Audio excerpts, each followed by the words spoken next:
Good morning, everybody. This is Jimmy, and it's Thursday. No, it's not. It's Friday. Yesterday was Thursday. And this is late today. I not only slept late after I got up, and I scrambled a couple of eggs and rolled them up in a tortilla and had 2 cups of coffee. And I took all my medicine and yada, yada, yada. And just like every other morning, even though I'd gotten up late. And I was just not feeling well. And it's been a long week, and I was tired. So I went and sat down in the chair, and I said, I'll just rest a minute before I go do the program. So I had my Bible opened up to the right place, and I was ready to go, but I felt like there was a giant brick wall between my eyes and my brain. And I went and sat in the chair and dozed off and slept for like an hour and a half or more. But my headache is gone and I feel good and I'm clear minded now. So, you regular watchers know that sometimes on this program I don't get it started exactly when I'm supposed to. And nowadays, with all the programs that we do and the press of the demands of life and so forth, having an exact regular time for this program is impossible. I'm sorry that that's how it is, but better late than never, right? We're going to begin a new chapter today. And I guess if I was going to take a nap, it would be a good day to do it.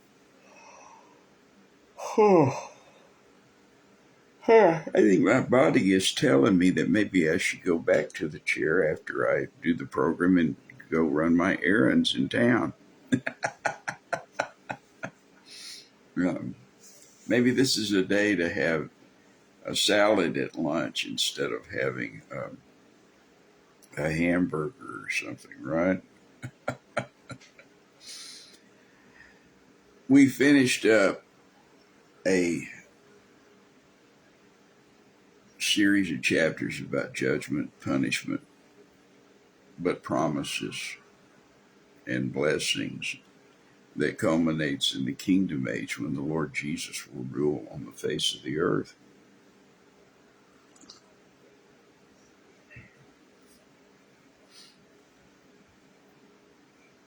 Chapters 33, 30, 32, 33, 34, 35. We finished it up yesterday. And no one was more surprised than I to get to the end yesterday. I didn't think we would. So we've only been on 35 for a week. That's pretty quick for us. Now, in chapter 36, we're going to begin another 4-chapter run about Sennacherib, the king of Assyria's invasion of Judah. Now, we've read about this, we've talked about this, but I've always flipped back and spoken primarily on accounts of events that we found in 2 Kings and 2 Chronicles, which were the recording of those events, historic events, that began around 1713 and ended up around 713 BC and wound up expiring or petering out and kind of a slow giving up of the Assyrians in 699 to 710 BC. Roughly began 20 years after the invasion of Israel, the northern kingdom, which Assyria won and took Israel into captivity and destroyed Samaria and planted Assyrians and people from other countries that Assyrians had conquered into ancient Israel, and who, through breeding, interbreeding, and prosperity, and they were fruitful and they multiplied, became the hated Samaritans of Jesus' day, who had a combined Jewish, Hebraic, and Chaldean background. If you want to get right down to it, The Jews are a strain of the Chaldeans. That's where Abraham was from Ur of the Chaldees. God called him out of there and took him to another country, gave it to him. But he became the father of many nations, in particular this one. So we're here in 713, 712 BC, and the invasion that Isaiah has been prophesying will comes. So let's get into it in chapter 36. Now, there are three accounts in the Bible of this invasion. There is the account of 2 Kings, there is the account of 2 Chronicles, and this is Isaiah's own account of it. And there are some similarities, but there are some differences, mainly in emphasis and details.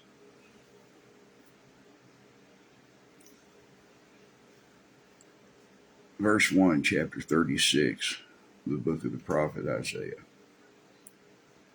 Now it came to pass in the 14th year of King Hezekiah that Sennacherib, king of Assyria, came up against all the defenced cities of Judah and took them. But by defense cities, they mean the frontier cities, all the fortresses and cities linked together by post roads on their frontiers. Defense cities would have lined the border with what had been Israel and was now part of the Assyrian Empire, on around down to the Jordan River and against the areas of Syria and Moab and Ammon and Edom, around like that, on their frontier cities. They did not have frontier defense cities in the south because they were technically allied with Egypt at this time, and we've been all over that, this shameful alliance between Hezekiah and Pharaoh, king of Egypt, during this period which God hated and reprimanded Hezekiah through the prophet Isaiah for having formed that alliance with Egypt. Good morning, Chris. God bless you. Running late today. Verse 1, now it came to pass in the 14th year of King Hezekiah that Sennacherib, the king of Assyria, came up against all the defense cities of Judah and took them. So those are the frontier cities near the borders. They had garrisons, they had forts, they had a civilian population that supplied those forts logistically with food, with water, with wine, with whatever the people were growing and could supply around that area. Well, as those cities were taken, there were many men killed, and the population kept moving inward. Is inward a word? The population kept moving toward the capital for protection from the king and his army, and would eventually wind up with Jerusalem just being completely overwhelmed with a population that was besieged by the great Assyrian army that was intent upon taking over the world. It's like Pinky and the Brain. The brain was set on world domination. That's what he does every day. What are we going to do today, brain? And the king of Assyria sent Rabshakeh to Lachish. From Lachish was one of the defense cities, one of the frontier cities near the Syrian border. The king of Assyria sent Rabshakeh from Lachish to Jerusalem unto King Hezekiah with a great army. And it was a great army. We're not sure how many people were in that army, but we know from our studies that God killed 185,000 of them one day, and the rest of them went home.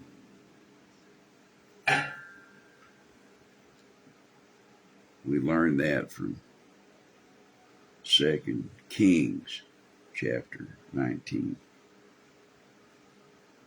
So, in Isaiah's account, now it came to pass in the 14th year of King Hezekiah that Sennacherib, the king of Assyria, came up against all the defense cities of Judah and took them.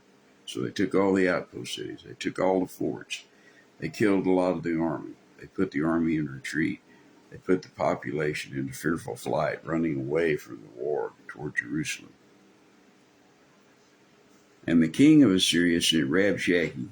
He was the great field commander. He was he would have been Sennacherib's Eisenhower or Douglas MacArthur in the Pacific, the supreme commander of the Allied forces, the supreme commander of the Assyrian Empire's forces.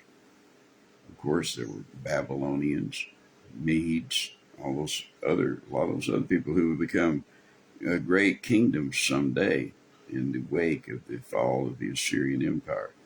Good morning, Pastor Susan. God bless you. So the king of Assyria sent Rabshakeh from Lachish to Jerusalem unto King Hezekiah with a great army, a lot greater than just 185,000 men, because God killed all of them in one day and one night. And they woke up the next morning and everybody didn't.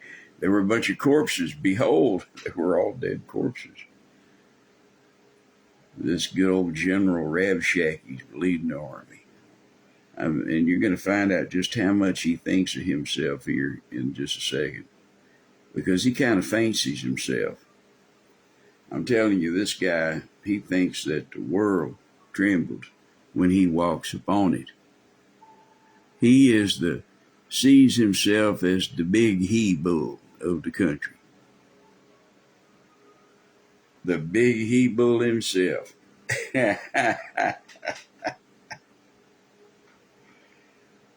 And he's all that in a bag of chips, you know.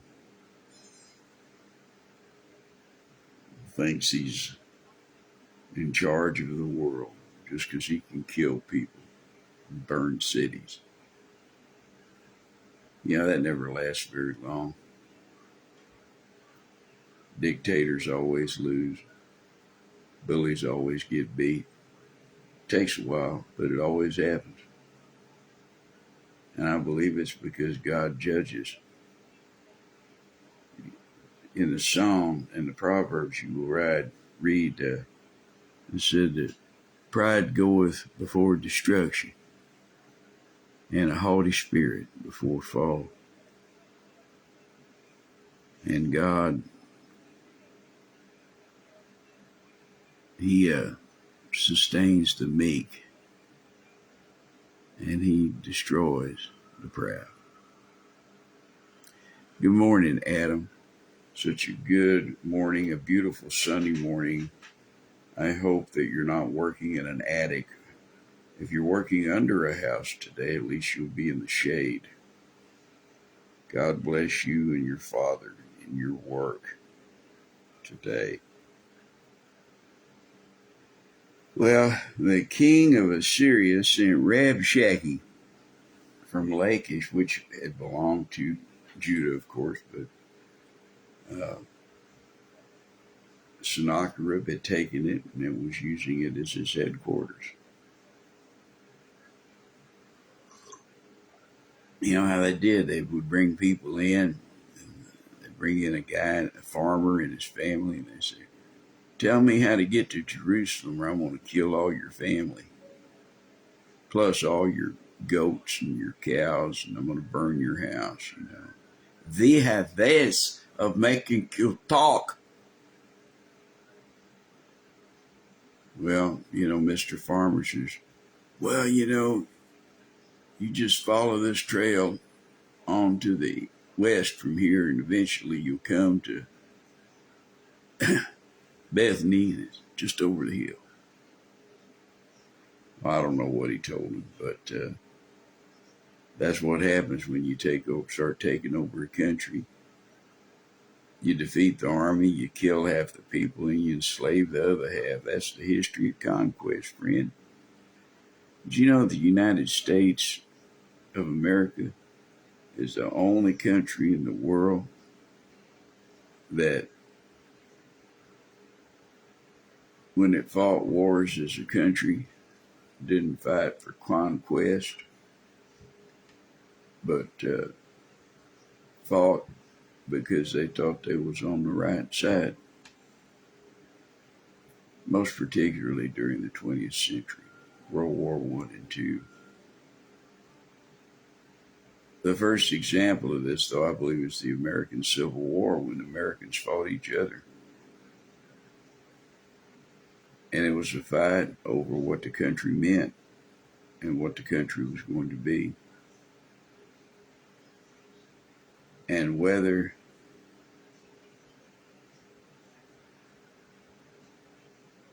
the promise of the Declaration of Independence applied to everybody. We hold these truths to be self-evident, that all men are created equal and are endowed by their Creator with certain unalienable rights, among these being life, liberty, and the pursuit of happiness. And the Civil War was fought not to take land, not to take riches, not to take prisoners, slaves, but the war was fought to decide which America would prevail. I'm not really sure that war ever ended. But America was the first that did it, the United States, first country to fight for an idea and not for conquest, to fight for a democracy and not for conquest.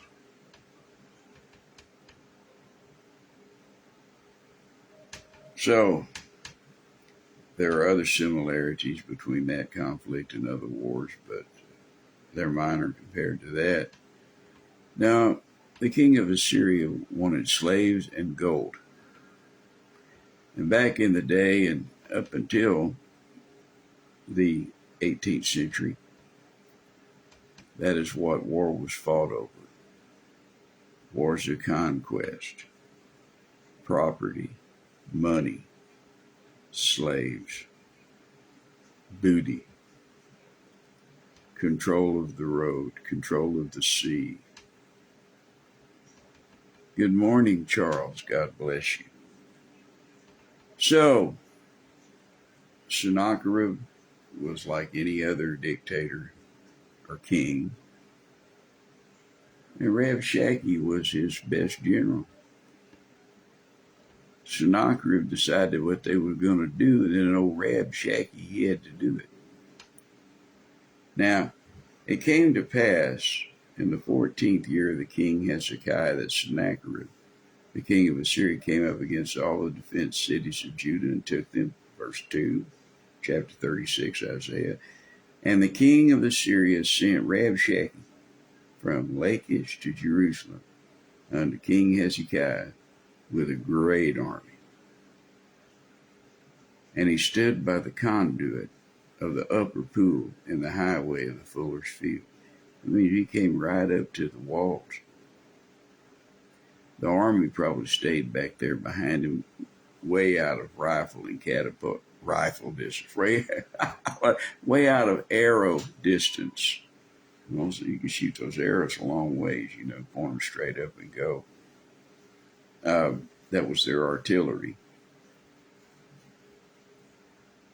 But so the army was back a ways, where they could not possibly be struck by an arrow or a slung stone or a catapulted ball of burning oil,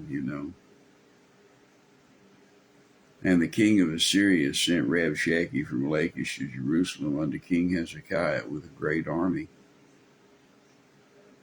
This would have been in 713 BC, toward the end of 713 BC.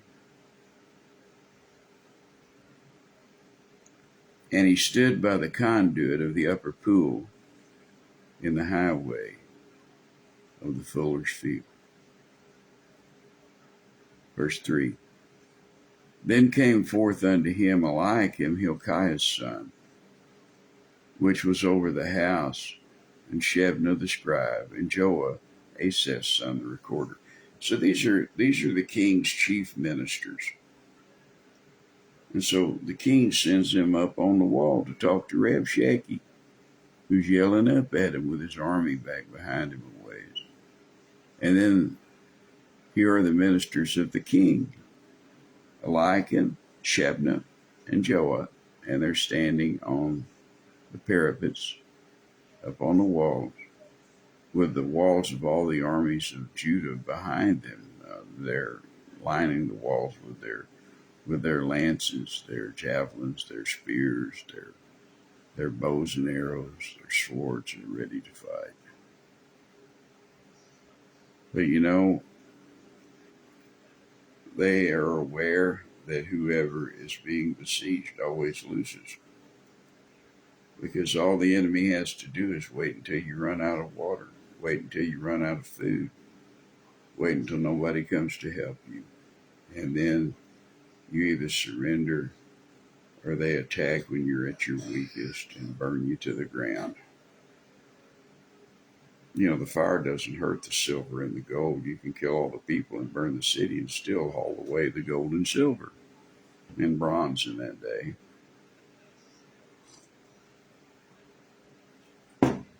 So that's the setup. Now it came to pass in the 14th year of King Hezekiah, the Sennacherib king of Assyria came up against all the defense cities of Judah and took them. And the king of Assyria sent Rabshakeh from Lachish to Jerusalem unto King Hezekiah with a great army. And he stood by the conduit of the upper pool in the highway of the fuller's field. Then came forth unto him Eliakim, Hilkiah's son, which was over the house, and Shebna the scribe, and Joah, Asaph's son, the recorder.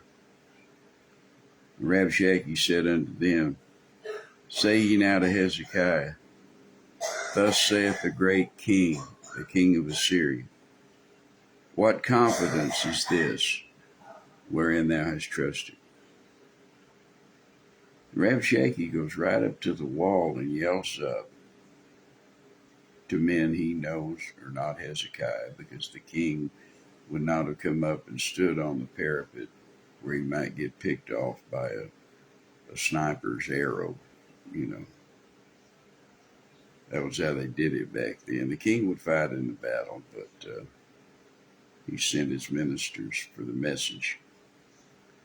Verse 4, chapter 36, Isaiah. And Rabshakeh said unto them, Say ye now to Hezekiah, Thus saith the great king, the king of Assyria, What confidence is this, wherein thou trustest?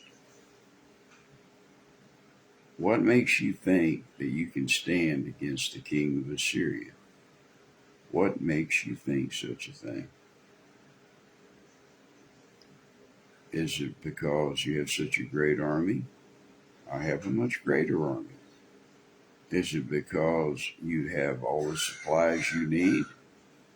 I know you don't have the supplies you need. I will keep all, I'm going to prevent you from getting any supplies. Is it because you have all the water you need? I'll shut off the water. There won't be any more water coming in there. No, I'm going to stand out here until you rot. What gives you confidence that you can stand against me?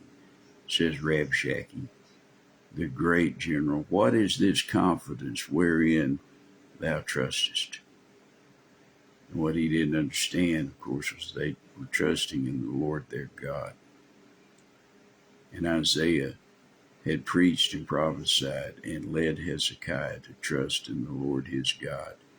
And Hezekiah had encouraged the people to trust in the Lord their God. Verse 4, And Rabshakeh said unto them, Say ye now to Hezekiah, Thus saith the great king, the king of Assyria. In other words, you're just a little king, but my boss is the great king. Now say ye now to Hezekiah, Thus saith the great king, the king of Assyria, What confidence is this, wherein thou hast trusted? Good morning, Carrie. God bless you. And then Rabshakeh doesn't give the men a chance to answer for themselves. He gives them the answer himself. He just answers for them because he is the Lord of all he surveys. He is the cock of the walk, the big guy, the big man on campus. I say, what confidence is this wherein thou trustest? I say, sayest thou, but they are but vain words. Hezekiah says the answer you'd give is just foolishness. It's just weird words. It's just vain words. A strange hope. A hope on what? A hope in nothing as far as Rabshakeh can see. But you see, he's never seen a movement by the God of Israel, by the Holy One of Israel, by the God of Jacob and Isaac and Abraham, by the God of his son David. Rabshakeh doesn't know what God can do. Rabshakeh gonna find out what God can do, much to his dismay. Rabshakeh said unto them, say ye now to Hezekiah, thus saith the great king, the king of Assyria, what confidence is this wherein thou trustest? I say, sayest thou, this is what you say, but they are but vain words. I have counsel and strength for war. Hey, we've got good advice. Our generals have a plan. Our king has a plan. We're ready to fight. We have counsel for war. I say, sayest thou, but they are vain words. I have counsel and strength for war. Now, Rabshakeh asked him another question. Another Bible school starts this Sunday with Pastor Susie in Pakistan. She wants us to pray for them, and we will. And my wife and I do, absolutely.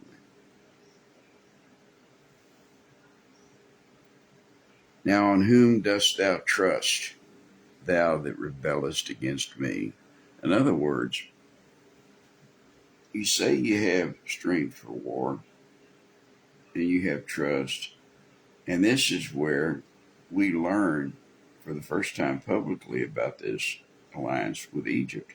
Although in many chapters, as we've studied together, God condemned Hezekiah's alliance with Egypt. The people may not even have known, because kings did not take a vote of confidence before they made decisions back in those days. He didn't have a Congress to answer to, although I'm not sure we have a Congress to answer to now either. But anyway, that's another story. I say, sayest thou, but they are vain words. I have counsel and strength for war. Now, on whom dost thou trust that thou rebellest against me? And here's where he talks about Egypt.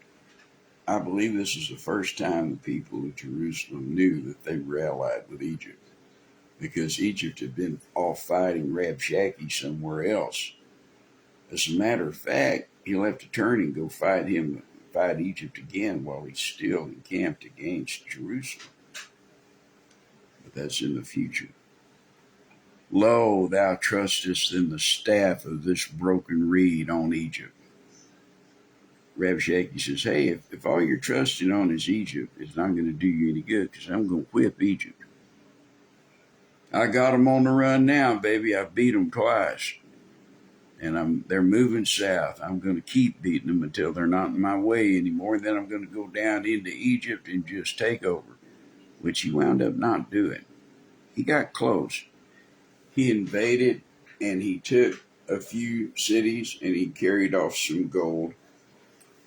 But the Egyptian armies and all the rich people, they went south up the Nile and got away from the main thrust of Rabshakeh's army, which was by then drastically overextended. And he finally took a little gold and a few slaves and gave up and went back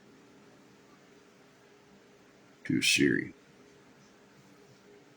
So that wouldn't happen. But that's what he's talking about, Egypt. He's revealing this alliance with Egypt. In verse 6, lo, Rabshakeh talking to Hezekiah's ministers on the wall and all the people too of Israel, of Judah. Jerusalem is where they're at. Lo, thou trustest in the staff of this broken reed on Egypt. Thereon, if a man will lean, it will go into his hand and pierce it. So was Pharaoh, king of Egypt, to all that trust in him. They're telling them they're putting their trust in someone who can't be trusted. They're also telling that Pharaoh and his army are not strong enough to help them. He's trying to completely discourage them. First, he reveals that they have an alliance, which I don't think any of the population, just your average Joe, I don't think anybody knew that, because Egypt was not fighting in and around Jerusalem. They were off elsewhere in modern day Syria, modern day Turkey, modern day Jordan, fighting the Egyptians, but they weren't fighting them in Judah. So the only people who really knew about the alliance were the people who made it, the rich people and the king and his ministers. But Rabshakeh's telling everybody. He's not lying here. What he's doing is revealing the truth to the men on the wall who are fixing to fight for their lives. He's trying to break their will to fight, is what he's doing. He's trying, this isn't propaganda, it's true, but he's using it as propaganda. Lo, thou trusteth in the staff of this broken reed on Egypt, whereon if a man lean, it will go into his hand and pierce it.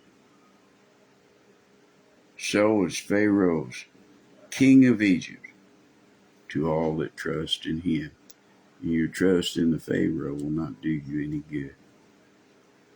We're going to stop here today. It's a natural place to stop in the story. I don't have time to develop the next point. I don't have time enough left. And I'm still feeling a little bit slow. So we'll pick up again tomorrow. God bless all of you in Jesus' name.